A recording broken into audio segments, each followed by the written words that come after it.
Hello, my name is Jordan Manaki, and this is Reflect and Connect number 4. It was chapter 11.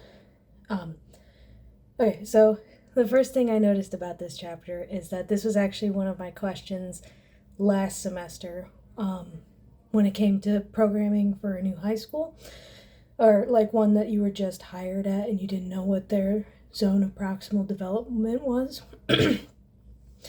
So, kind of mixing the research I did for that Wonderman's paper and then also from this chapter, you want to tend to choose pieces you want to choose 3 pieces, one that's above their ZPD, at their ZPD, and below their ZPD. So the one above is used kind of as a way to teach new concepts so that they're not kind of just staying where they are, they get to grow as the concerts go on. The one at their ZPD is something that they're still working on, something that they know how to do. It's like you still have to put a lot of time into it, and it still takes time for them to learn it, but it's not too difficult for them. And then the one below their ZPD is something that you use to, I don't want to say it's the easy piece, but it's the piece that helps kind of reinforce those ideas that have been taught. So, for example, below my ZPD, if I were to go back and learn Ode to Joy, if I were to go back and learn Ode to Joy as a college student, it's below my ZPD, but it would help reinforce the ideas of these big, beautiful sounds. Kind of détaché sounds. Anywho, so for an elementary school group, that's where it kind of gets. The book mentioned that you could have a full orchestra at the elementary level, or you could have just a string orchestra. I don't know if it was centered towards the elementary level or kind of like an overall general idea, but at the elementary level,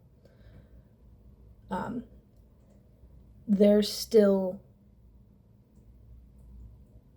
I want to say there's still, I feel like it'll be hard to program for an elementary school kids because, I mean, you know where they are because you're the one that started their teaching.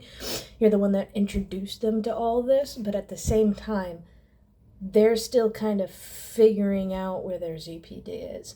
So because I have years under my belt, and I could be completely wrong about this, because I have years under my belt as a musician, I kind of have a general idea of what I need improvement on, what I'm, right where I'm at, and then what I kind of find easy or easier to pick up nowadays. And I could give you examples of all 3, but I digress. For kids that age, though,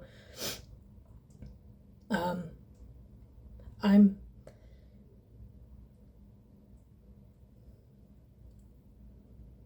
actually, yeah, so for kids that age, you would want to choose something. You want to avoid over programming for them.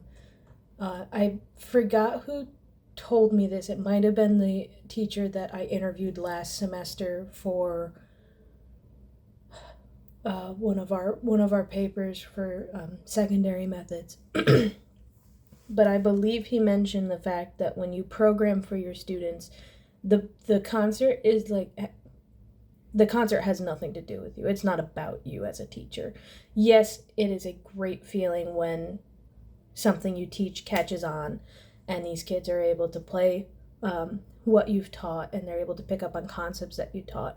But in the long run, it has nothing to do with you. So if you're programming things that, you like, so if I were to walk into a high school classroom and program Tchaikovsky Symphony Pathétique because it's my favorite symphony and blah blah blah, but they can't play the first 3 measures of it, that is, I have just overprogrammed them. Or it's not about, and it sounds terrible, it's not about the how hard the music is, it's about how well you can play it.